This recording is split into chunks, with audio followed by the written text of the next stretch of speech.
DNVR Broncos live, coming to you from the DNVR Bar on the corner of Colfax and York on a beautiful day in the Mile High City. And a beautiful day on the show, Zach. It is a beautiful day on the show. Beautiful.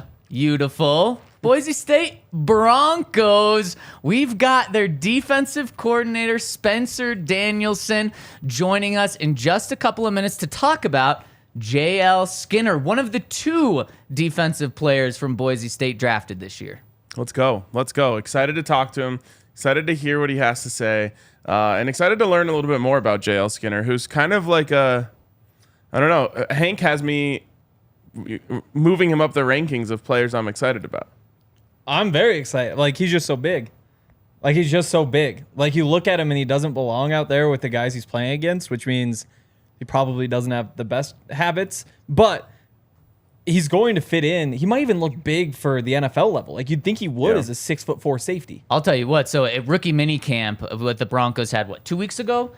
We got to go into the locker room to talk to these rookies, and I saw JL across the way. He was walking across, but no one was talking to him. So I was like, is that not JL? I'm like, that looks just like him.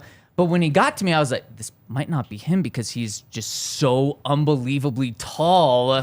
And certainly it was JL. I mean, he is just so big that Henry, you're right, not just big for college. And sometimes you see 6'4" listed from a college bio, and they're actually 6'2.5". But you want to list them bigger. No, he is all of 6'4". And what's just so crazy is you think of Kareem Jackson is a hard-hitting safety that strikes fear in people, which he is. Mm-hmm. He's 5'11", 185. So imagine a similar type of player that's half a foot taller and has the opportunity to get like 40 pounds heavier than Kareem.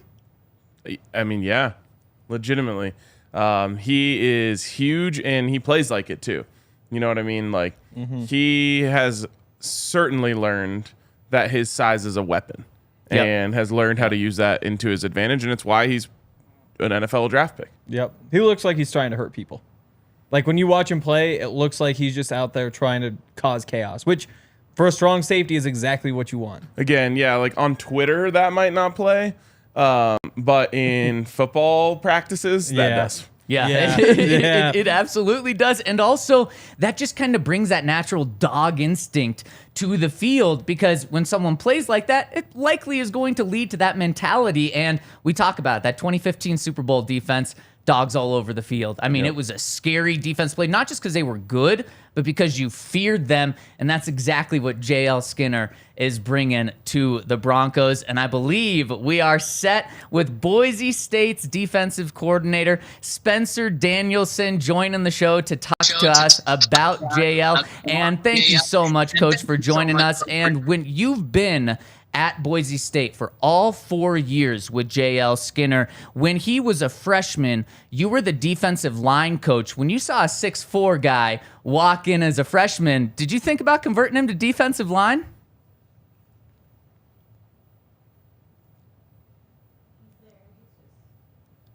Let's just connect to the coach again really quick. Thought we had. Can you guys hear me? Oh, there we go. We got you, Coach. Thanks so much for joining us. Appreciate it. Sorry, I'm still trying to figure out how to do this, so hopefully you guys can hear me okay. We got you. Oh, yeah. So, Coach, when Appreciate you guys letting me come on. Absolutely. Thanks for joining us. So when JL got to Boise in 2019, he was a 6'4" big player. You were the defensive line coach. Did you think maybe that he was going to be on the defensive line with you? Did you try to convert him to defensive line? I will tell you this, and I joke with JL about this. The first time he walked on campus, he had an all-white jumpsuit on, and I said, that guy's going to be in my room in about a year. And I was fired up about it. And it just never came to fruition. He was way too fast to ever come on down. But no, he was one of those guys, played corner at Point Loma, long, athletic, and usually, those guys you're kind of unsure where they're going to develop into. But he's just such an explosive athlete, and obviously that's on film that we were curious where he's going to go to. But he played boundary safety, and he stayed there the whole time, and obviously very productive, and we're excited he did. What makes him special? What makes him a guy who just, became an NFL draft pick? Yeah, the biggest thing for me with JL is he's a big time competitor. And I think, he's that guy that after, if you lose a football game, like, JL's not okay with it. And I think sometimes guys, going through it are okay, as long as I did my job, I know we lost, but whatever. Like, JL's not cool with that. Like, he's an elite competitor, wants guys around him to care as much as he does, and that really accelerates his game. Like, we lost in the Mountain West Championship game in 2020. And I remember calling him over Christmas to check on him. And I was like, "How's Christmas break?" He's like, "Coach, I'm not taking a Christmas break. Like, we've got we've got to make this right." You know what I mean? That's kind of who he is. And I think that separates him from a mentality standpoint. I think obviously from a football player wise, at 6'4", 205, even all the way to 215, he's an eraser to where things don't maybe go well.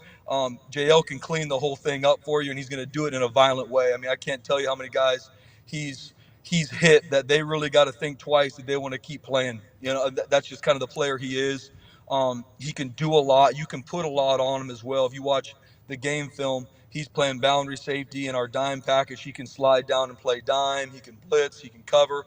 So I really believe his best football is in front of him, especially with what Denver's going to be able to do defensively with him. When you were going into the week building a game plan, you mentioned he can do so many different things. How did you decide what you wanted to do with him in that week? Yeah, great question. I mean, it was one of those things every week where it's like, hey, what is the best thing that we can do with JL? And obviously to make sure that we highlight who he is, because that's the biggest thing defensively is we don't, different than offense, obviously, we don't pick who gets the ball, and we don't pick who does that, but you want to put guys in the right spots and continually move the stress around a defense. And so that was the biggest thing for us going into a week, was figuring out, okay, where can we put JL to where they always don't know where he's going to be. So could be positionally to where he's in the post, he's sliding down into a run fit, but it could be different personnel packages to find out, okay, where do we want to put JL this week on third down? Maybe he's not playing safety. Maybe he's going to play, dime or nickel. And he is an extremely smart football player. He picks up football very well. So you can put a lot on him. That's the biggest thing is, you have some guys that are really special athletes, but if they can't pick it up from a mental standpoint, they're not going to play fast and play confident. So every week it was just going through, okay, what we also didn't want to put too much on him. So we always have to figure out, okay, what are some techniques that are a little new or we can put on JL because he's that smart. So it was very fun to be able to go into a game week to figure out where to put JL Skinner and where Zero was going to be rolling around the field, because I can tell you this, he gets a lot of attention. There's not a lot of guys that look like him on the field, and he gets a lot of attention from the offensive coordinator to the quarterback to whoever's getting the rock. This is just incredible insight. Thanks so much, Coach. And we're joined by Boise State's defensive coordinator, Spencer Danielson. And one of the great things about having you on is probably no one knows JL as a football player, maybe as a person, better than you. You've been with him all 4 years at Boise State. What impressed you the most about his improvement during college as a freshman, then going all the way through his senior year? Yeah, absolutely. I think there's a lot of things that would impress me about JL from a development standpoint. I would say the biggest thing that was cool to see him grow over the years is, like I started out talking about him being a competitor, that was a weakness early on because he cared almost too much. And what I mean by that is he would have a bad play and it would affect the next plays for him early on as a freshman, sophomore. Once again, because he cared so much, it was hard. Let's say he missed a tackle or something didn't go the way he wanted to. That was tough for him. And so going into his sophomore year, it was, hey, how you respond is everything, especially when you play DB. I don't care where you play. Like, everybody knows when you screw up. Different maybe if a D tackle misses a gap. Like, everybody watching might not know. Like, when the safety does, because usually it's a touchdown. And so get him to understand, like, we live on the razor's edge, and we're going to move on. Like, you have to respond. It's all about the next play. And seeing him work that in practice in the offseason going into that year was awesome to see. And he did a much better job of it because he's a personality that no matter what room he's in, he's going to light that room up. Like, he's not going to walk in anywhere and someone's going to be like, oh, I didn't know JL was here yet. No, like, you're going to know. He's that kind of personality where he's going to get the defense fired up. Like, they're going to play with an edge because that's just who he is. and it matters to him, and guys naturally gravitate to him. So seeing him grow in how he responds to adversity was awesome over his time. And then as a football player, just continue to fine-tune his craft. I mean, we have a great safeties coach, Kane Ione, that did a great job with him. We put a lot on our safeties, and Coach Ione does a great job coaching those guys to teach them from technique. So, for example, if there's a technique that he plays at boundary safety, let's find a way to do the same technique, but maybe it's at dime, maybe it's at a different position. So he's not trying to learn all these different techniques, but we can streamline it. And just seeing him grow in those things was awesome. But over the years, he improved in so many ways on the football field. He always had the athletic ability, but then it was cool to see him grow it as a football player, from understanding situational defense. What's the difference between areas of the field, and him being able to talk and understand. I mean, he's that guy that he'll come in Monday and he'll talk through things. You're like, he understands football. He understands how a defense is being attacked and how he can help his brothers around him for understanding splits, to areas of the field, to receivers, alignments, all the different things that some guys maybe don't understand early on. He really worked his tail off to grow it, and his prep showed with how confidently he played. So, and then like I said, football wise, we can be here for an hour talking about how he grew in some of the football techniques, but he can do so much. I told him I'm excited for him in Denver to see how he is used, because he can do a lot of different things. I mean, when you run that fast at that big, it's going to be cool to see how he's used. But he's grown so much, and I really believe his best football is in front of him. And I think Denver got a good one. Last one for me, Coach. You talked a little bit about his personality, and we've gotten a little taste of it since he's been in Denver. Curious if you have a story or two that you could share that just kind of outlines that personality of his. Oh, man. Let me I got to think about that for a second. Like I said, been around the guy I'm from San Diego too, so we kind of joke about us being the Dago boys. I'm trying to think of something that highlights that. I can think of, I mean, just one of the competitor side of things, and I might think of another one. But so we lost to Air Force at home on the Blue in 2021, and lost kind of later in the game. Did some things that obviously we've had to grow in, and I'll never forget coming down, seeing him, and just seeing him in his locker. I mean, my man is straight crying. It hurts his heart, and that as a coach, seeing the competitor is a big deal. How much work these guys put in, and how much he loves football, and wants to win these football games, wants to do everything he can for the team to win. Those things are just, near and dear to your heart. And then, fast forward a year from there, we beat them, and it was cool having those, moments. That's just one thing from a personality wise, but I'm trying to think some, I mean, there's a lot of different things that could highlight that. I can tell you this, that, when you take the field and JL's out there with that defense, like there's an edge with which he plays with in a good way, that will bleed throughout the whole defense, because he is and he's going to love his teammates, and he's got no problem if someone's not upholding the standard by telling them, hey, we got to get this fixed in the right way. And he's got and I joke, he's got a smile that will light up a room. And I'll tell you this too, we went bowling going into last season, and I did beat him the first time. And when you guys see him, you can make sure he told you that. And then, I'll tell you this though, the next time my man came out, he had his own ball. And I'll tell you this, he kicked the dog out of me the next time. That's just who he is. Right? He's not okay with losing, and he made sure I knew about it for the next months, that he beat me too. Don't get that twisted. That's awesome. Real quick before we let you go, did you see the video of him with Mark Wahlberg? I did not see it. Someone told me about it. So Mark Wahlberg was in Boise, right? Like at an Albertsons. I honestly didn't see it, but I heard about it. Oh yeah, it was hilarious. We'll send it over. Yeah, send it over. Someone told me about it the other day. I was like, man, recruiting's crazy. There's so much different things on social media. I'm probably missing more than I need to, but I did hear about it. I'm gonna have to watch it. Yeah, you guys can send it to me. All right. Well, Coach, we know that you're on the road out recruiting, and really appreciate you taking the time to join us today. Just incredible insight. Absolutely. Can't thank you enough. And just know that we'll always pull for a team that wears orange and blue and is called the Broncos. It's very true. Hey, there's no question. That's why I was joking. I was like, man, I'm a big time Broncos fan. I guess we keep saying bleed bluey with you guys. So best of luck with everything. And like I said, you guys got a really good one in jail. Fired up for him and fired up that you guys are going to be around him. Man, thank you so much, Coach. What incredible insight. Yeah, great stuff. Thanks again, Coach. And wow. Whew, I don't even, where do you start? I'm ready to just run through a wall of what the Broncos are getting in JL Skinner. Yep.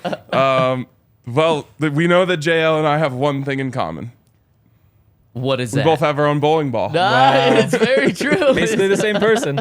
Pretty much the same, yeah. Hate losing. We got that in common, too. Yeah, man, the hate losing thing really matters to me. Do you remember when, oh gosh, was it the Bradley Chubb draft where, you know, the big narrative was the Broncos are trying to get leaders, they're trying to get captains, they're trying to get all this stuff. And, you know, almost all of the players fit into that mold. And I loved that at the time. And I almost wonder if this was something that Sean Payton focused on in this draft is I need guys who hate losing. Because you look at culture and you talk about winning culture versus losing culture. And I think the worst or the number one thing about losing culture, because no one ever wants to lose, right? There's not just like guys walking around the NFL is like, win, lose, I don't really care. We'll see what happens. But the more you lose, I doubt it. The more you lose, the more it becomes okay to you. You become desensitized to it. And, you know, not to bring it back to the Buffs, but I think it's one of the reasons why Coach Prime turned over the roster so aggressively. You can't do that in the NFL, where you just like send everyone on their way and say, we want new guys who haven't lost as much. But going out and getting guys like this and bringing people into your locker room who just can't stand the thought of losing, don't want to talk to anyone after the game, you know, throw their pads off, sit in their locker. Like, you need as many of those as possible on a team because that becomes contagious then. And the guys who don't feel that are like, what's wrong with me? It's a lot like the Avs, where you have like your captain, Gabe Landeskog. There you go. Like, he's steady. He's never too high, never too low, knows right from wrong, can kind of like just guide the team in the right direction. But you also have the Nathan McKinnon, who is just pure chaos. And you see what happens when you're missing the Gabe Landeskog and the leadership role kind of shifts over. And so you go out and you draft 10 guys who are the Gabe Landeskogs. Just not a recipe for success. You need a couple of those guys, but you also need a lot of people who just maybe want to hurt people when they're losing. And that's something that he said. That's his mentality on the field. But tonight, we need someone in the bowling alley for us to take our spot at Volo. Oh. JL? JL could do it, yeah. JL? Yeah, if he wants to come bowl for us tonight, because I think there's something else going on in Denver tonight. Yeah. That may have this bar going crazy. Yep. And it's not me bowling. Sadly, we cannot make bowling work tonight because we got some business to take care of in Los Angeles, and we have to watch it here. Exactly. And so if you want to join our bowling league, we do it over at Volo. Scan the QR code on our screen to get into Volo. But it's not just for bowling. It's for anything. JL Skinner probably would be ultra competitive in any of the sports that they have, from badminton to softball, cornhole, bowling, any sport you can think of. They've got it over at Volo. So make sure to sign up for the Volo Pass, which is a monthly membership program that gives unlimited access to sports, events, and social activities, unlimited pickups, drop-ins, tournaments, only $20 a month or $200 a year. So check them out over at volosports.com/Denver. That's volosports.com/Denver. And then use the code DNVR10 to get 10% off. Check them out. I mean, it's 70s and 80s this week. The weather's only looking good for the future. So make sure to check them out over at volosports.com/Denver. While we're here, we're going to be drinking a lot of Breckenridge beers. Right now, the Funslinger's only $4 at the bar. Wow, that is a great deal. Steal. That's a steal. Beer. I've been drinking. Henry is the king of drink deals. Well, I mean, you gotta be. You gotta be when you're gonna be drinking a bunch of them. There's no option. I texted him like, "Hey, what's the Legal Pete's drinks deal again?" Oh yeah. He's like, "Well, there's a few options." Yeah. Did he have a little at the bottom an asterisk terms and eligibility restrictions apply? Yeah. There's Use no code terms. DNVR. But yeah, a lot of Breckenridge beers. Whatever you drink is gonna be good. Strawberry Sky, the Avalanche. I'm not even sure what else we have on tap at this point. So close to being able to see, but I can't. really Yeah, true. but it's all good stuff. And if you want to try any of it, you can use the beer locator at breckbrew.com. It'll tell you exactly where to go to pick up whatever beer you want to try. We drank enough Breck brews for about an army on Saturday night. Yeah. Man, and you felt it yesterday. Yeah. I woke up at 6:30 to watch Leeds. They lost. Oh my gosh. Back to bed ever? No, straight to the golf course. Wow, of And then course. I lost by pride. Oh, Wow. jeez. Yeah.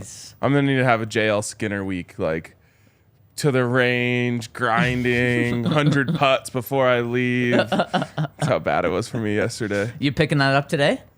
Yeah, maybe. Yeah, okay. Sounds like there's some hope. I mean, before a potential closeout game. Yeah. What a better thing to do. Yeah, it's true. It's true. All right, back to JL Skinner.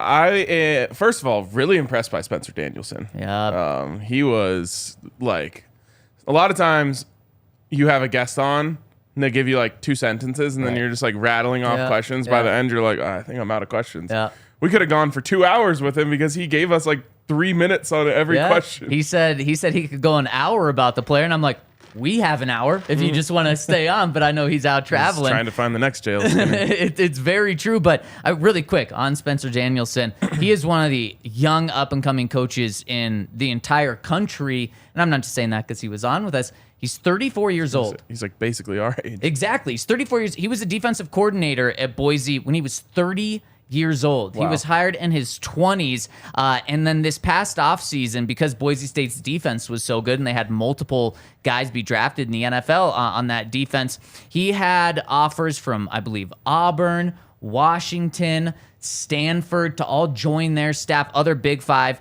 or Power Five schools. And he turned them down because he just wanted to be in Boise because he's that loyal. And I think that we're going to hear that from JL if he ever talks about him. But just keep your eye on Spencer Danielson, whether it's in the college ranks or the NFL ranks. Yeah, he'll be a head coach soon. Yeah, he will. I mean, and you can tell why guys would like playing for him.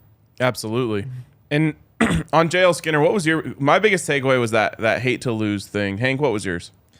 They moved him around, which we kind of knew, but the way they talk about it, I don't know. I'm not going to throw anybody under the bus, but there was one really good player at CU, one of the highest draft picks I covered there, just a freak athlete who they built the game plan around him, but it wasn't necessarily like, okay, we got put him in this situation so that we can do whatever. It's here's what he is capable of doing, so he needs to be here. And then we build from that point out. Where it feels like the difference is with JL Skinner, depending on the week, depending on what matchup you want, you can put him in those situations and say, here's what we want him doing. This is where we think he can be the most valuable. And I did have some questions about that just because he is such a unique sort of player. Like, he's so long and lean, tall. You know, he has good long speed, but the short area quickness kind of comes and goes as you'd expect. The fluidity comes and goes. So I could have seen Spencer tell us that he's kind of stuck in this box. Like, we do this with him so that we can figure out the rest. But that was not the case. They felt like they could play him anywhere. Yeah, the way he was describing it reminded me of a great college receiver where you say, we just have to line him up in a bunch of different places so it's not easy for them to just say, okay, put our one corner on the left boundary and they're going to send that guy out there every time. And so you like move him in the slot and you bring him into the backfield like the Buffs used to do with Laviska Shenault. And the way he was talking about it reminded me of that. It's like, I don't want the defense to line up and call their plays knowing, okay, JL is going to be up here. So he was like scheming up matchups and forcing the quarterback to get to the line, find where JL Skinner is. Like, that is a true kind of mark of a star and a guy who impacts the game so much. And I'm just going to take that one step further. Football IQ. Yep. Henry said right before Spencer Danielson joined us, like, JL's got the size, the speed, the highlight reel that you want. Kind of, why did he fall to the 6th round? Maybe something's a little missing, I think is what you said, or something along those lines. And His pec, for one. Yeah, the pec for sure, a little torn. Ryan's like, he doesn't have a pec. I was like, what now? The connecting piece of I don't know. But so I think what you were hinting at, or at least what I picked up when you were saying that, was football IQ. Is his football IQ low, where he just has the physical abilities, but teams are worried about how much he's going to be able to actually do and pick up in the NFL? And Coach Danielson completely shot that down. If you load up a guy with all the responsibilities and have him playing multiple positions, that means you think he has the ultimate football IQ. So I'm just kind of left here, and obviously Spencer Danielson was not going to come on and say anything bad about JL. We have to remember that, but everything he said, I'm thinking, like, where is the weak point in his game? Not just to like fall out of the first round, but to fall to the 6th round. And there are those guys that Cam Chancellor was, what, a 5th round pick or something like that. There are guys that are just really good football players, but safety isn't really the most valuable position where teams are drafting them and overdrafting them. So maybe the Broncos really did get a diamond in the rough, because everything's adding up for him to be a really good player. Yep. And I think reasons he'd fall, I mean, the torn pec, that's worth a round probably. Yep. The torn pec also meant that he couldn't run the 40. I wouldn't have expected a good 40 time from him. I would have expected that to be a pretty big weakness. And, you know, teams probably think the same thing, so that was an opportunity to move up boards a little bit. But I still, like I said, if they had taken him in the 2nd round, I would have been thrilled with it because of how awesome he is. But, I mean, who'd they take? I guess it was 3rd round for Drew Sanders, but that's a similarity. And that's the big concern football-wise at this point is, you know, he played so many different positions. You know, if you wanted him to play free safety, it'd be nice just to have him play, 3,000 snaps of free safety in college where he's just looking at things developing in front of him, and he sees it over and over and over again, and instead you're over here, and you're over here, and you're over here, and you're over here. And so you don't really get a chance to really spend multiple weeks saying, like, okay, here's, in Drew Sanders' case, this pass rush move that I want to get figured out. It's like, oh, here's how you build the counter off of that. And so I do think that he's probably pretty raw. So is Drew Sanders, but the talent is there. Well, it's a good point. And with the speed, if he was a free safety, you do have to have the speed, because things aren't supposed to get behind you. When you're the strong safety, yes, you're still one of those last lines of defense, but your job is more so in front of you, especially the way that Boise State played JL. And I imagine how the Broncos in the future are going to play JL, where keep things in front of you and then just dominate what's in front of you. Don't really worry too much about what's behind you, although that sounds kind of weird being that safety position, but the free safety is really the deepest man back there. So the speed doesn't concern me as much. And honestly, when you watch the film, the worst part about JL Skinner's game is when he has to turn and run and cover deep. That's why he's a strong safety. He's not just strong safety, box safety, and just plays really close to the line. So you're not asking him to do that often. Absolutely. And that's another reason why he'd drop in the draft, because there's so many teams flipping to the Vic Fangio system where your safeties are just interchangeable. And so if you can say we're confident with him just playing in the box, there's a point to build on. You hope that he becomes versatile. You hope that you can move him around, but you know that he can play that strong safety base role probably pretty well, assuming he can get off blocks and, you know, the power kind of holds up. But you have this starting point and you see what else you can get out of him. Yep. The entire interview, I just had an intrusive thought. I just wanted to call him Daniel Spencerson so bad. Oh, wow. It's just like fighting that. Just like, all right, thanks for joining us, Daniel Spencerson. Why would you just be mean to him? I wasn't. It was just my brain was saying that would be funny. Would it be funny, though, or would it just be mean? I don't know. I didn't want to find out. Man, okay. It would really depend on just the humor that he has. It could be like... He seems like he has a good sense of humor. I would think so. I don't think he would have said anything. He just would have just like been like, oh, you just screwed that up. I'm not talking to those guys again. Could you imagine if you're on a radio hit with someone and they call you like Ken Koenigsberg? Yeah. Would you just let that pass? I wouldn't know what they were doing. You know? Yeah. I'd be like, that was a weird Is this a thing. bit that I should buy into? Was it a true mistake? Do I dog him? Yeah. Or it'd be funnier if they called me like Zac Stevens, you know? right. We got Zac Stevens from DNVR. I think if I was in that situation, I would honestly just let it fly. I would just not say anything, probably be blush in the cheeks. Oh man. and then never talk to him again. And then never talk to him again when they reach out. Hey, do you want to join us? Oh, I'm busy. You just never respond. I think Yeah, I would that try if they called me Zach. I would try to get into a Zach character. Oh, so Henry, ask him a question. How many cats is too many? There is no too many cats, honestly. Also, do you know what we learned with the Broncos today? Nice. You drop that in every single answer. Well, what we learned today was Oh, that would be great. And those people would probably just have no idea like what you're talking about. definitely not. So they pulled it on you, you pull it on them. I would also be like, hey that. guys, I gotta run. I only have 45 minutes for the shower I'm about to take before I have to leave. Oh man, did you guys follow through with your word? No, You because were I on the played golf golf. course. Oh, yeah. thankfully. I will say, Oh, His counting word showers. was his word was showerless, showerless Sunday. Sunday. Yeah, I ruined the world. At least you did it after golfing. Yeah, I got home about like 6 o'clock, and I sat there in my own filth for a few minutes, and I was like, if I don't get in the shower in the next 5 minutes, the Celtics Heat game is gonna start. Then yeah. I'm not gonna shower during that, Yeah. and then I'm gonna probably fall asleep. See, I would have missed the whole first quarter. So then I was just like, all right, I gotta do it. So Good. showered from 6:20 to 6:29 and was out there for tip off. Impressive. Wow. I mean, By like 11 minutes. yeah. Yeah, true. Yeah. What a beatdown. Oh my goodness. Yeah, probably just fold the franchise. Probably Yeah. should. I mean, have you seen Boston? They're freaking out. Trade everyone. Fire the coach. Oh yeah. The coach sucks, by the way, and people are trying to like give him coach of the year. He's gone. Yeah, Right. Like has to be his gone. answers after the game were didn't hear. so bad. Were they salty? Do you, No, do you no. feel like you lost the locker room? He kind of said, "Yeah, I mean, it's on me to like figure out." Yeah. Yeah. You deny. He was in. I mean, he looked like he had just witnessed a murder, which he kind of had. He did. And did not know what to do or say or. And he was the interim head coach that then got promoted to full time, right? Yeah, yeah.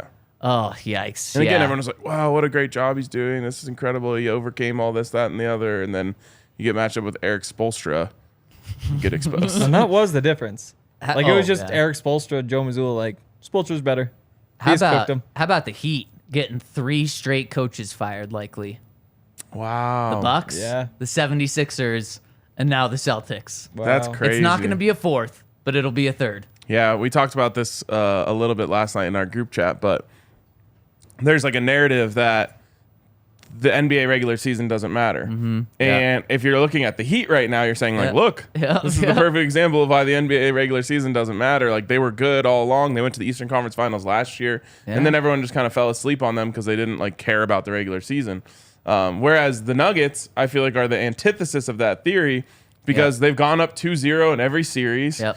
And, you know, they've just taken advantage of their home court. They're Yep. undefeated at home. Yep. And they can be NBA as long as the Heat finish the job and Right. the Nuggets obviously finish. Well, they would in this case. They never have to win a road game. Yep. They could only Yep. win home games from here on out and still be NBA champions. Yeah. Man, And- I love that dynamic and an additional storyline going into this. Well, it just depends on the team. Like the Heat, they're better potentially on the road just because like Jimmy likes to talk shit to fans and he likes to be booed. And like that's just the vibe they have.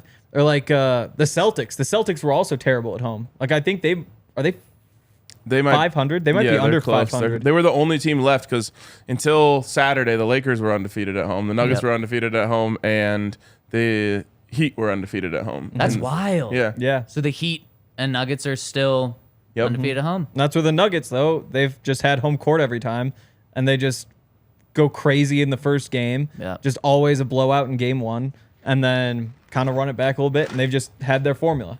Man, that's- notably, just so many less Lakers fans in the comments these Oh, days. surprised Yeah. that they're gone. It's so weird. Man, the TNT broadcast is so much better too. Like it is, not even Yeah. it is close. a joy to watch the game Yeah. for that component, and then after the Yeah. post game and halftime are really good. Although Shaq was so wrong by guaranteeing the Lakers are going to guaranteed a Lakers win game 2. Was wrong about that. But man, I'm like, can we just switch off games at least? But no, stuck on ESPN. And the finals are all ESPN too. Yeah. Really? Can we flip? That's terrible. Can we get Charles and Shaq I know. and everyone can? Like a 10-day Yeah. contract. Yeah. I turn on all the seriously. games an hour early. I know. just to watch. I know. And ESPN, it's the complete opposite. Yeah. Yeah, I will say Reggie Miller can kind of be a tough listen sometimes. But, Yeah, he does suck. but their pregame, halftime, postgame. Yeah. And honestly, Mike Breen is great. Yeah. Yeah. But how can ESPN not do better than Mark Jackson and Whichever. Jeff Van Gundy? I thought it was Stan. I think it's Jeff. Is it Jeff? Van Gundy. Yeah. Just Ugh. stick with Van. I mean, the fact that the Bucks are interviewing Mark Jackson. Oh my gosh. Yep. Oh my gosh. Just ask the Warriors players about him. Meanwhile, the Suns are potentially thinking about interviewing JJ Redick. Yeah, that's crazy. They're just like, this guy definitely knows ball. Yeah. That's like Matt Ishbia came in and just played like a video game. right. Like he's just like, okay, day one, we're trading for Kevin Durant. Yep. We get to this point, just I'm like gonna grab the ball and hold exactly, on to it. exactly. Now he's like Twitter followers that cover JJ's kind of up there. Yeah. There we go. I'd like to spend time with him. right. Ugh. Yep. If you pay enough money, you can definitely do that. Anything else on JL? I don't think so. I'm excited to watch him play. I'm Like especially like the preseason, Right. when we're gonna really Yes. get to see him play. I'm excited. Somebody else is excited about the preseason.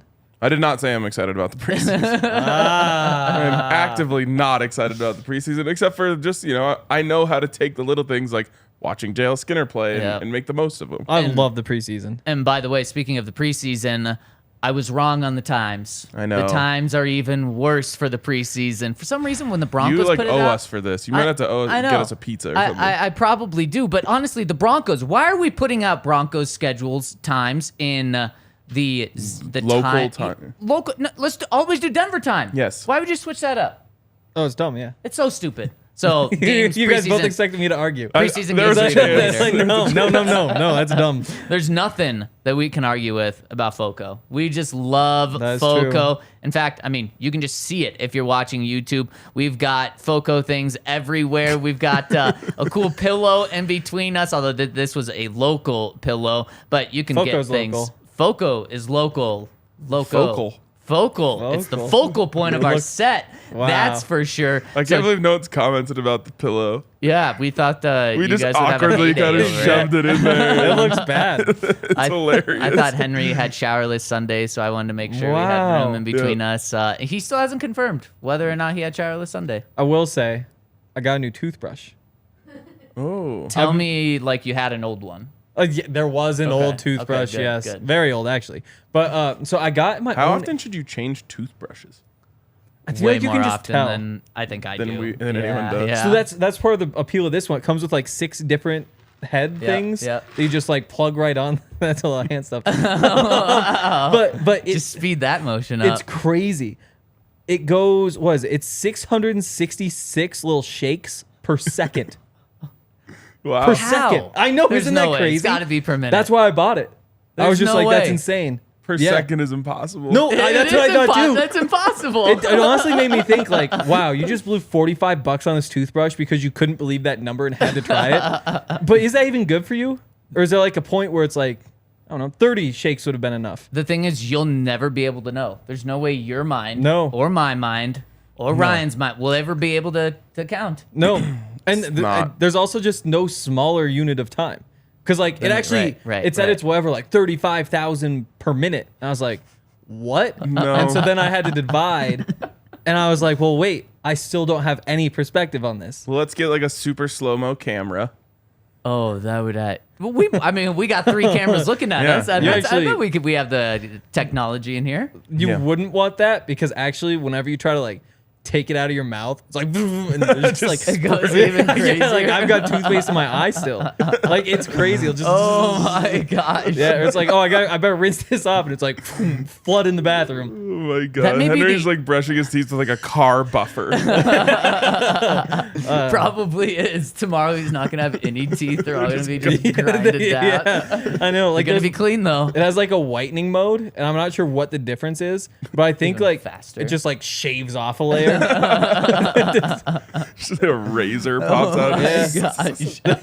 It's a crazy toothbrush. That may be the only thing you can't get at Foco though. Yeah, So check yeah. them out. Use How that do I code. get a Broncos toothbrush or case? Yeah, I mean they have Broncos Hawaiian shirts. Yep. It shows you how much they have. So check them out. Foco. Use that code DNVR for 10% off. Also, great place to get a gift for someone. Absolutely. And you get 10% off. Boom. And also To prevent toothpaste from getting in your eyes, you know what you should be wearing when you brush? Shady Rays. Rays. Yep, Shady Rays. So I guess I was a little bit worried that like you take it off, bzz, shoots in your eye, but with the Shady Rays it might like damage it or like. So when you take it out of your mouth, you're afraid it's gonna Shoot in your shoot eye. right in your eye. But again, like if the Shady Rays, you almost need a second pair is what I was thinking of Shady Oh, Rays, yeah. just like Dirty bathroom pair. It's a protective pair. Exactly, but then I realized if it actually did damage your Shady Rays, they would replace good them point. for free with no Yep. questions asked. And I don't know how this works, but I'd almost assume you get to keep that first pair. If there's no questions asked, it's like, what happened to them? It's Right. like, oh, they're gone. That's a question. Now they're just exactly. That That's would why be they a can't do question. it. That's why they can't do it. So now you just have like your own little bathroom pair of Shady Rays. So don't commit fraud or anything. Bathroom Shady But that Rays. is how great of a business Shady Rays is that they honestly do kind of leave themselves open to people taking advantage of the system. But don't. But do use the code DNVR for 50% off 2 or more pairs of polarized sunglasses. They're very popular. 250,000 people have given them 5 stars. Boom. Boom. Speaking of 5 stars, could you guys hit us with a thumbs up And if a you're 5-star watching on review. YouTube? 5-star review on the podcast side really helps us out. And we really appreciate it. And it's free for you to do. So just hit us with a thumbs up. We really appreciate it. It's been a while since we did an update on. Oh, pull Pod that reviews. baby Oh, yeah, that's up. right. Because Spotify Yes. was making the big push. All right, let's see what we got here. 895 on Apple. Oh, 5 away. Only 4.6, which is messed up. Oh, dang. That's sad. And then the moment of truth. Has it finally happened? Spotify rating. Why did it start me at the bottom of the page? It literally wrong. started me at the bottom of the page. 885. Oh, do we have a race to 900? We have a race to 1,000. But I mean, like Yeah, I think that's Mini Spotify race? catching. 15 and 5? By the way, 4.9 stars on Spotify. Shout out to Spotify. Dang. Wow. At 4.9? 4.9. Dang. Spotify's got my heart then. Yep. You want to win my Spotify heart likes us over better. Apple. Slightly younger demo, I would guess. So younger people like us more? Could be. Wow. Spencer Danielson, young guy. Yep. Yeah. Daniel Spencerson. Is Daniel Spencerson? Yeah. You've really got Hank confused by that. Well, one. there's just no way to do it with JL Skinner. Oh, SL. LJ. Jenner. LJ. Nope. No, it does not work. SK Jliner.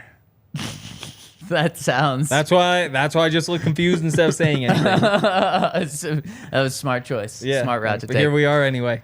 Speaking of great things, should we talk to our community? Let's do that. Jump yes. into the comment section on the website. First one coming in from Briz Baby says, guys, can we please get a day in the life from all 3 of you? I need to see Wow. how a grown man can go to bed with keys in his pocket, how a household of 2 people can fill up an entire dishwasher in a Amen. day, and how someone can wake up and get out the door in 17 minutes.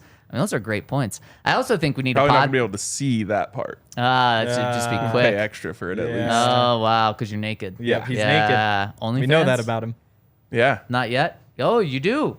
Oh, yeah, OnlyFans. Oh, I'm gonna get one. Yeah. Okay, there we go. For Wow. this, for the I day feel in the like life. my 17-minute morning that could be like a good OnlyFans bit. Boy, if that Wow. is the headline of a video, that would probably get some different type of clicks. Potentially, or the same. He goes, it's true. He says, I also think we need a pod that has absolutely no Broncos talk. Been absolutely loving these off-the-rails, off-season pods, so let's normalize less Broncos talk. Keep doing what you're doing. Cheers, guys. Briz, baby. So in the YouTube, not like the live comments, but the comments below the show that stay there forever. Occasionally in the past week, we've had some people comment the time that we actually start talking Broncos. And at first I'm like, disrespectful, or like they clearly don't like the other talk, but then I'm like, actually that could help people because some people do like the non-Broncos talk, some people just want the Broncos talk, so I actually appreciate that For sure. We'll know we made it when people are just commenting the like timestamps of when we aren't talking Broncos. It's true, in order to jump to there. Exactly. Yeah. Maybe Alyssa can start including that in. That's true. It's like minute 1 to 14. Yep. Pure bullshit. Minute 15 to 35. Broncos talk. And then we'll see how many people click on which ones. Yeah, exactly. So I'm glad to hear that feedback that you do like the non-Broncos talk. I think honestly, the longer you've been here, Yeah. the more you like the non-Broncos talk because you just like know us as people. That's probably why you're still here. Like if you've put up with 900 losses. episodes Yeah, of, it's so true. yeah. I just see how much fun the Avs guys had last year and gals, and how much fun the Nuggets are having this year. I'm like, we deserve that. The Nuggets have covered more playoff wins in the last couple months than we've covered wins in the last 2 years. Pretty crazy. That is, because today would be 12. We've got 11, yeah. Oh my gosh, what a great and awful realization at the same time. Yeah. That is my biggest point of jealousy with the longer season sports. Like, they just get to have so many fun post-game shows. It's true. It's so true. Unless you're the Rockies. Even they will have, like, by the end of the season, more winning shows than we've ever had. Hopefully at least 66 wins for my bets. You're going to need that, especially for that one bet. Yeah. Yeah. The Nuggets championship. It'll all be worth it if we just get parlay. one good run. Without a doubt. Because then it'll be 2 good runs in 12 months. Yeah. All right, next one coming in from Jordan Andrews says, Nugs in 4, baby, LFG. If the Nuggets win the finals, knocking on wood as I type this, we are too, where would this championship rank in all of Denver sports We championships? can't do that yet. Oh, it's because it's just too ahead of ourselves. Okay. Also, if y'all put that D-line Lakers take the L on the way out on those vintage type tees like RK wears, I'm instantly copping.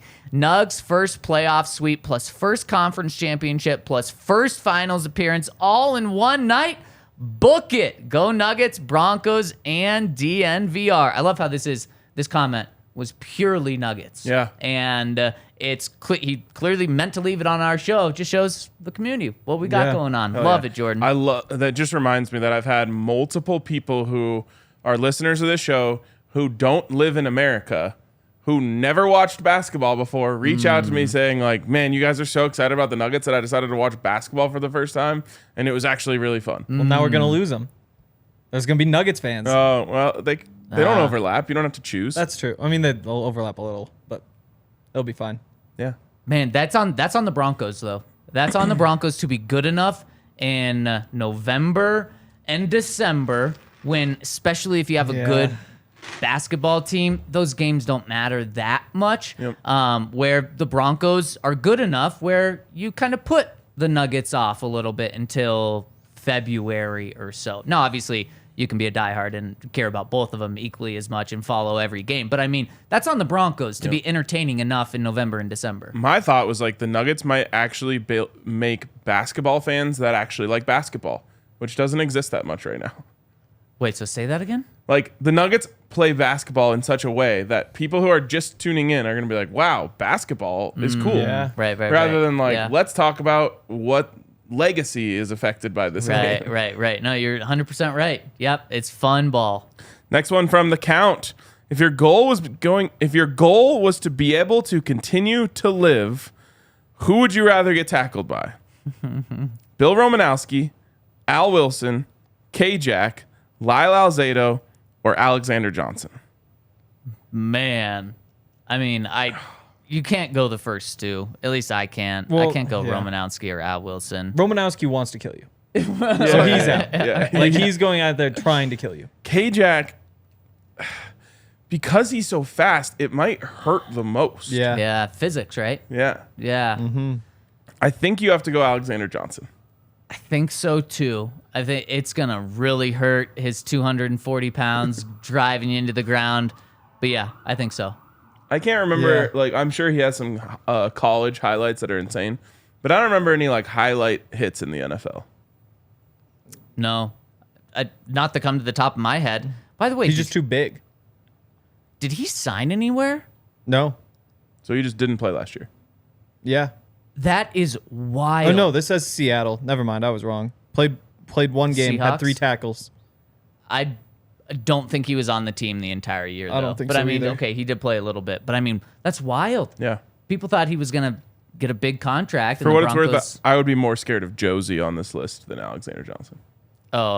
Josie's a hitter, yeah. Josie's proved it. Yeah. Man, that's a fun question though to think about. Next one's from Denver Rivals. Hey guys, long time no comment. Been focusing a ton on work and this Nuggets run. To go back to your conversation about Javonte Williams' injury, I low-key feel like an insider here. So the other day in early May, I was at the Pat Bowlen Fieldhouse for a site visit for an event this past weekend.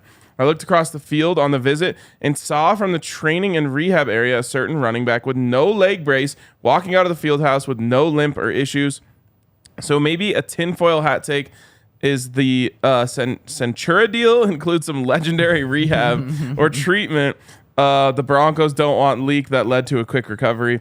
But that's my tinfoil hat take within a tinfoil hat take, LOL. Excited for this football season, and maybe we need the Nuggets to inspire the Broncos to be a winning team again. Go DNVR. I love it. I love it. He probably should be at the point in his rehab, whether he's coming back in training camp or whether he's honestly going to miss this whole season, where he can walk without a brace, with no limp. Now it's just about building the strength to be able to run on it, to be able to cut on it, to be able to have the Alexander Johnsons, Kareem Jacksons of the world hit that knee and be okay. So I like the good news, but I don't think it doesn't change how I feel about Javonte. I do like that insight though.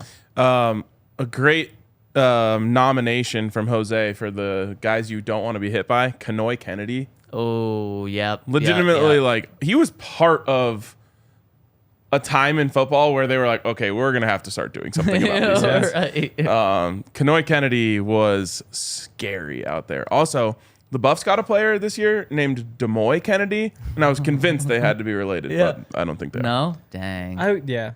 You can't name somebody a name that rhymes with their relative. You definitely can. What about Mike and Ike? But again, everybody laughs when they hear it. Mike and Ike. What's their last name? What is Ike short for? Mike. Isaac. That would be very short. Isaac, yeah. Is it really? Yep. Yep, there we go. That makes sense. Michael and Isaac. I think you could have rhyming names. You definitely can. Jake. The snake. The Snason. What? There's got to be something that rhymes with Jake. Drake and Jake. Yeah, that works. Oh, Drake and But Jake. that would Wasn't just that a be silly. show? That was a show. I feel like Thinking of Drake and Josh. Drake and Josh. Every yeah. Gen Z is named, like, the end of it is Aiden. So it's like Braden and Hayden. Oh, that is true. Caden and Jaden. Yeah, Wow, you never just mind. keep going. That's Yeah. impressive. Zayden. Yeah, names aren't names anymore. You just go straight Aiden. Hey, that is a name. Yep. Yep. Oh, man. I love that. There was one more thing in this comment that, do you find it interesting that the Broncos' new big partner, Centura Health has deals with Peyton Manning and with Russell Wilson? Interesting. Think that's coincidence? No. Because also when they announced it, they had Centura, when they put their video out announcing it, they had Peyton and Russ in the video. You know, when you have that stuff going on and you have like, this is the biggest deal in franchise history or whatever, they've just got to be blowing so much money. So probably our insurance paying for it. I mean, Our insurance? I don't know about ours specifically, ours is probably not. not, but like insurance in general. so you would think they'd set everything at like the profit maximizing cost. So what they spent on marketing wouldn't change it. It would just change their profits. Yeah, this is which means, which I Yeah. guess for tax purposes, this is above our we heads. cut the profits out. I trust you, Hank. Econ degree. Oh, yeah. Qualified. Yeah. Yeah, that really is some qualified information. Health stuff is weird though, I mean, they've got to be paying. Insurance is weird. because you have to have It it, is weird. Yeah, you do. which changes the dynamic. Well, a now you little. don't have It's to not have really it insurance anymore. at that Oh, do you point. not? I don't think so anymore. I think you do. You do? Gotta have car insurance to drive. You do. Yep. Gotta have. I think those are the two. Those are the two. Yeah. Unless you have a motorcycle, then you have to have Oh, there you go. motorcycle Yeah, if you have a insurance. motorcycle, there you go. Same thing. We got one more comment coming in from Frazier008 says, "What's up, guys? Wanted to get y'all's thoughts on the punter situation. Let's go. Punter talk. So far, with all the evidence showing Matt Araiza actually being innocent, if it turns out that he actually did nothing wrong and it was all lies, how would you feel about bringing him in? Thanks, guys." Wow. I don't know. So this is one that I haven't followed through with too much. I just haven't. I've seen some things that are like, well, yeah, he wasn't there, but he was whatever. So I don't really know. Yeah. But if you can just put all that aside and say he's a great guy and like he's going to heaven and also he's the best punter alive, like of course you sign him. Yeah, I don't know. I'd have to take the time to Exactly. gather more information on the situation before having a take, because there's not really a place where you should just be throwing out takes that are uninformed. Yeah. I'll say this. The Broncos should absolutely be looking into improving their punter situation one way or the other. And with this, even if he, I think over the weekend or last week, San Diego State said that they've conducted their investigation and didn't find any wrongdoings from him.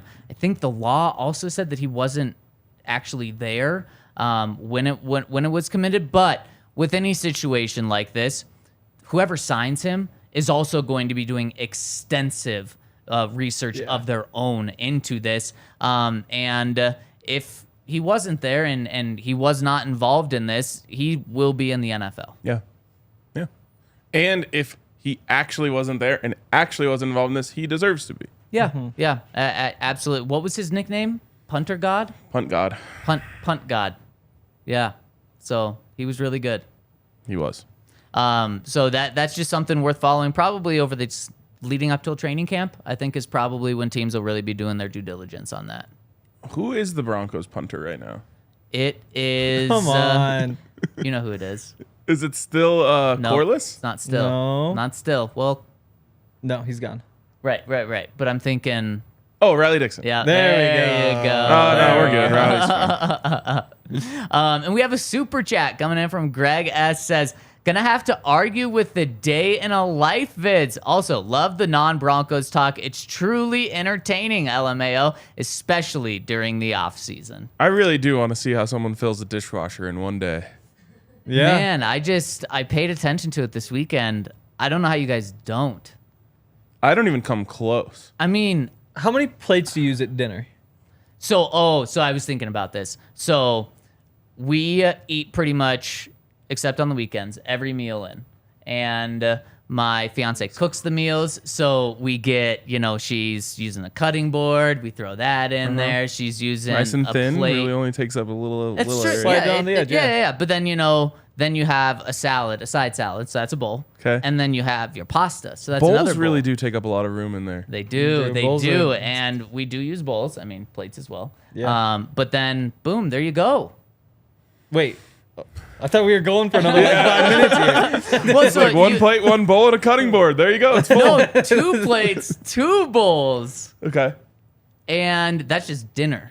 That's just covering dinner. Well, then there's like a pot, right? You had to cook the soup. Well, but That actually, should be hand clean. yeah, you got to hand clean those. So I can't Oh. take room there. Oh, but then you have a strainer. Whoops.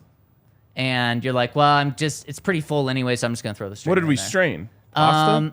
Yeah. Okay. Maybe some other things. What? I don't know. There's other things to soup? strain? Like broccoli or something, and like the broccoli bits get on it, and then Just they like- dry, You're just and like it's rinsing it? Is that what, in the strainer? yeah. I think Okay. that doesn't end up there every day. But then, of course, like I said last week, we have the blender container, not Yeah, the hardwood we gotta stuff, be or not clear. the hardware stuff. And People then on Twitter really thought I was dumb. yeah, Yeah. they did. I even got someone slide in my DMs saying, "I can't believe Henry thought you put the entire." He did not think that. He just hardware in." asked. I thought you didn't, which is why I don't blend theme things because it seems so inconvenient to clean that little bottom part. And honestly, the top part too. But then when I had heard that the way I had heard that maybe you could, I was like, well, I might be a smoothie guy. You don't have to clean the bottom part, really. Yeah, I don't know what bottom part you're thinking of. Well, again, It doesn't get dirty. I No. just don't do it, so I wouldn't know that. Yeah. It just seems like it should because Henry just thinks when you blend things, the smoothie comes out of the bottom and just leaks all over the machine and on the Counter? yeah, the counter. That's not what happens. It stays in. yeah, maybe I'll find out someday. Maybe you will. Yeah, it's still not adding up for me, So I Zach. need video evidence. Like, Yeah. let's To get a install a time lapse. yes, a thing. time lapse of your. It is crazy that you guys are eating 3 meals a day at home. Props for that. Yeah. Props to her. Yeah, or else I don't think I would just be eating pasta every night. Yeah. In college, I would do that. I would just have one meal that lasted me a whole week. So like meal 1 for me today, Yeah. a banana, no dishes. Yeah, That exactly. would be no dishes. That's not a meal, though. That's Good my enough for meal. that one. Yeah. And I guess you could count this coffee as part of the meal. But Yeah. that's probably a lot of people's breakfast. You gonna Yeah. save that cup? No. So you can just that's not getting washed. Yeah. Unfortunately. That's true. It Yeah, won't that get is a washed. shame. Yeah. It'd be nice. Yeah. Because like Starbucks will do like you can use a reusable cup Yeah. for like normal coffee. Oh. Yeah, but not they like should do it for cold brew. handcrafted drinks. For cold brew would be so simple. Yeah. Yeah. I mean, you could even hold it for them. You Totally. could like reach over and they Yeah. just, Hey, they you just want a hit little the help? thing. They should just have an outward facing tap. You just walk Yes. in. And, Oh, man. They should do it like those frozen yogurt places. That's what I was thinking. You just kind you of go just through glaze and it. you just kind of make your own, and then you show them at the end. It's just like, So oh, essentially, all of Starbucks drinks are pre-made, and you get to go through the line and pull the lever on them. yeah. But then it's Damn, like, we're oh, taking I'm gonna people's get, jobs. There's like some whipped That's cream, or true. like, oh, a little bit of the chocolate stuff, or like, oh, those little cookie pieces. It is. I mean, that's true. Coffee turns into dessert quickly. Oh, easily. So yeah, quickly. it That's is when a- it's at its best. 90% of the things on the menu, dessert. Yep. It's 11 a.m. I've added 0 dishes to the dishwasher. Yeah. Wow. So I already have. I did bring a pre-made salad in a little container. So that's going in the dishwasher when I get home from Okay. work. Okay. So that'll be one Yep. from lunch and Yep. breakfast. Yep. See, I just get like the bag of like the iceberg lettuce, just grab it out, throw it in the bowl, little ranch. That's a bowl, though. Yep. So a- there's that's a a bowl whole and bowl and a fork. Wait, is that breakfast? No, Okay, good. Good. it's like the middle. But then like for dinner, it's just you take like a frozen piece of chicken, a frozen piece of fish. Got a lot of frozen things, just throw it in the air fryer. Yep. Bang. Pull it out, put it on a plate, dinner. Yeah, I was thinking, have you tried like putting all of your dinner on a plate? You know, you've got like your meat Well, on the you side. know and- this Yeah, about me. the foods can't touch. Oh, I Zach can't have the foods foods? touch, especially like pasta sauce. It gets just a little bit watery, and then it kind of just in the pasta itself kind of melts into the plate, and so does the sauce. And then you get the watery sauce, and then it goes into the salad that's next to it. Plus, the salad dressing is then going into the pasta. kind and of then, all good mixed together. Oh no! Just looking at it grosses me out. Yeah, like you get a little bite of Parmesan on your salad, and like there's just a little bit of pasta sauce on there. That tastes good. No. Do you let your food touch at Thanksgiving? I try not to. Okay. I try not to. Because I feel like I kind of just like put gravy on everything. Like all those foods go together. Because Yeah. like the stuffing comes out of the turkey, and so it's like I this would is kinda the never do same. gravy like this on a plate. If I'm putting Really? it on everything, I'm putting it on the mashed potatoes. Then I'm putting it on the turkey.